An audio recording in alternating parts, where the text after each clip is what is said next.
Southern Colorado's high-definition news leader. This is News Channel 13, where the news comes first. The snow is causing problems for drivers across southern Colorado. We are live on the roads on this slick Saturday. If there was a war on drugs, we won. One Pueblo pawn shop got a special guest today. We will explain why so many are now flocking to the state. Thanks for joining us tonight. I'm Joe Dominguez. Roads across Colorado are slick and causing problems. In fact, eastbound I-70 at Highway 24 in Burlington just closed due to an accident in Kansas. It's about 10 miles from the border. There's no estimated time of reopening. Roads around Colorado are also causing problems. KRDO News Channel 13's Olivia Wilmson is on the roads tonight with an update on conditions. Good evening, Joe. We are on the corner of Union Boulevard and Woodman Road. Woodman hasn't been too terribly bad, but we were on 25 earlier, and that's where the slick spots are. And as it gets colder, now that it's dark, you're going to run into some problems. Accident alert. Colorado Springs and Fountain are both on accident alert. Let's go to video to show you just about an hour ago when the plows were on the roads and cleaning up different spots along I-25. We saw many accidents along I-25. We also talked with several drivers who said they saw accidents up north and further down I-25. So as you're driving out tonight, please be careful. You need to take it slow. There will be slick spots as it gets colder, and you'll need to be very cautious. We talked to another driver who said that she had to go about 10-20 miles an hour in the city limits. We'll have much more coming up tonight at 10 to let you know what the roads are like then, but until then, stay safe. Reporting live in Colorado Springs, Olivia Wilmson, KRDO News Channel 13. We also want to reiterate what cities are on accident alert. They are Fountain, Colorado Springs, and Pueblo. Pueblo just went into accident alert because of the storm. And speaking of the storm, Storm Tracker 13 meteorologist Jay Polk is tracking it and how it's moving tonight across parts of Colorado. Moving off to the south for the most part, Joe. That's where the snow showers are moving as we go into 6 o'clock. From 5 o'clock, they continue to push their way mainly to the south of Highway 50. The Colorado Department of Transportation offers us real-time travel information. You see that the bulk of the roads in our area are listed as slick and slow. There are some wet spots as well, south of Pueblo down towards Walsenburg and Trinidad along Interstate 25. And there are some hazardous spots, too, especially to the west of Canyon City, between Canyon City and Salida, as you go along Highway 50, in addition to areas over towards the Continental Divide, where the snow has been heavy, and there are plenty of additional problems also as you head off to the east of town, over towards Lyman and Interstate 70, you heard Joe mention a few minutes ago, is closed because of an accident in Kansas. This is the Skyscan satellite and radar. It has been snowing in Kansas, so it's possible that accident is weather-related, and there is some snow to the south of Highway 50. That's where the bulk of the heavy stuff is this hour, on the wet and Sangre de Cristo Mountains, in addition to some lighter snow that we're seeing to the north of Pueblo along Interstate 25. It's begun to taper off, though, in portions of El Paso and Teller counties. Here's happening at the Rye Fire Protection District camera in Colorado City. We have 18 degrees at Highway 65, 165 in Bent Brothers Boulevard. Walsenburg, U.S. Highway 160, Colorado State Veterans Nursing Home, snowing there. You can see it very nicely in the lights. Temperature is sitting at 15. 22 at Florence, Main Street and Pikes Peak Avenue. It continues to snow in your neighborhood as well. The snow will taper off as the evening goes on, only to return at least on a part-time basis on our Sunday. Joe will show you the complete forecast coming up in just a few minutes. Thank you, Jay. As we showed you at the beginning of the show, today's storm made the roads across southern Colorado dangerous. Earlier today, northbound I-25 from the Fort Carson exit to the South Academy exit was closed for 2 hours due to a semi rollover. Again, that's Mesa Ridge Parkway up to Fort Carson. Here is a video of that semi on its side. Tow trucks and accidents were a common sight around southern Colorado. The slick roads proved to be a slow commute for drivers. Milton Trujillo was traveling to Denver, but when he saw accidents on the road, he decided to turn back.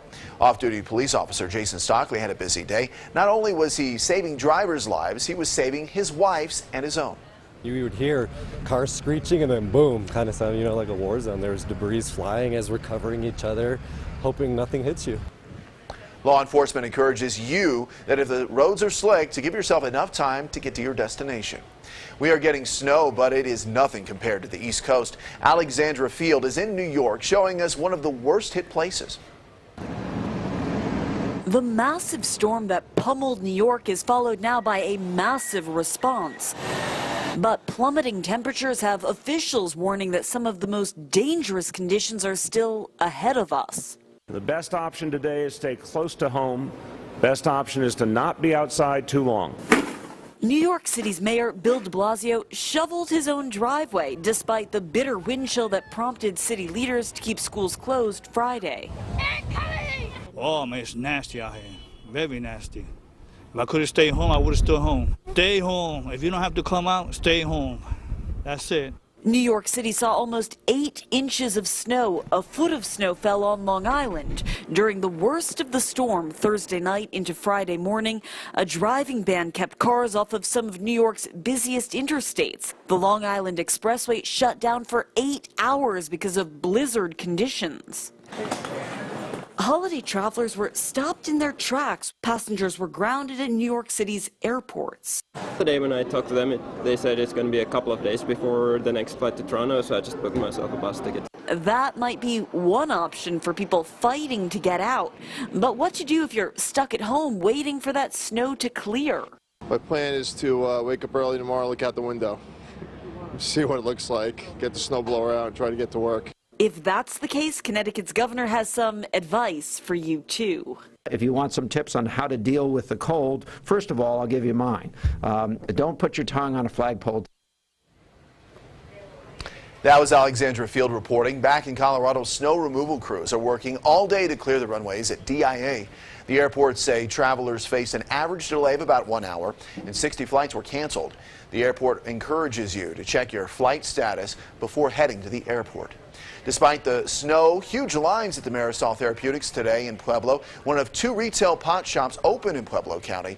Many in line were from out of state, including a famous comedian, actor, and pro-marijuana advocate that you may have heard of. KRDO News Channel 13's Bonnie Silkman had a chance to talk with a special guest about Colorado's new law. It's new at 6. This is my first time here, not as a medical patient, buying weed and edibles.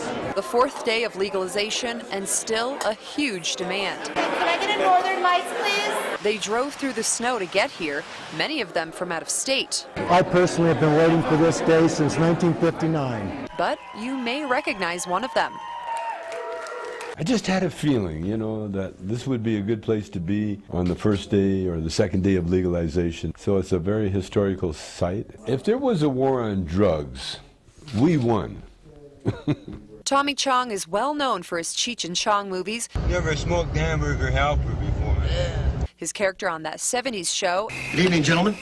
Is there a problem, Lucifer? And for his strong pro-marijuana beliefs. Everything I stood for, everything I went to jail for, everything I believed in, and the means of my existence is all based around marijuana. It was no reason to put anybody in jail. That's what's been solved here, that's what's been healed. Chong says the newly legalized drug has also helped him heal. I was diagnosed with cancer 2 years ago. I went to the doctors and then they put me on drugs. I took a massive dose of hash oil. Now I'm as healthy as the day I was born.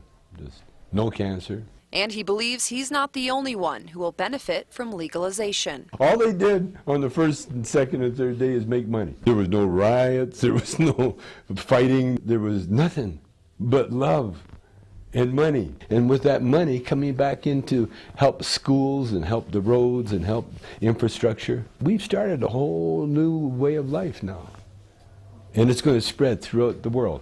Reporting in Pueblo County, Bonnie Silkman, KRDO News Channel 13. And with all of those long lines, there were concerns that pot supply could run out. But we spoke with the owner of Marisol Therapeutics. He says they still have plenty, despite roughly 4,000 people coming through the doors. People from Russia, Spain, and all over the world have bought an estimated 20 pounds of marijuana so far. I think I got to pinch myself because I'm tired and stuff, and I haven't really sunken in yet, but it's an enjoyment. It really is. The owner says he's hiring extra staff and has added more cash registers to keep up. A man is recovering in the hospital tonight after being stabbed in the chest overnight in Pueblo. In tonight's Crime Tracker, it happened at the Bethlehem apartment complex on West 12th Street. Police say 26-year-old Francisco Rios is suffering from a punctured lung. He's expected to make a full recovery. 24-year-old Eric Montour was arrested in connection with that stabbing. Pueblo police are investigating the death of an infant. Police say yesterday a 19-year-old woman told staff at the hospital that she gave birth at her home around December 30th. Investigators searched her home and found the infant dead. Officers are not releasing any more details in that investigation. If you are using this cold day to put away your holiday decorations but don't know what to do with your tree, you are in luck. Coming up, we will have what you need to know to get rid of that Christmas tree. And while you're at it, if you don't like your lights, we have a place you can donate those as well.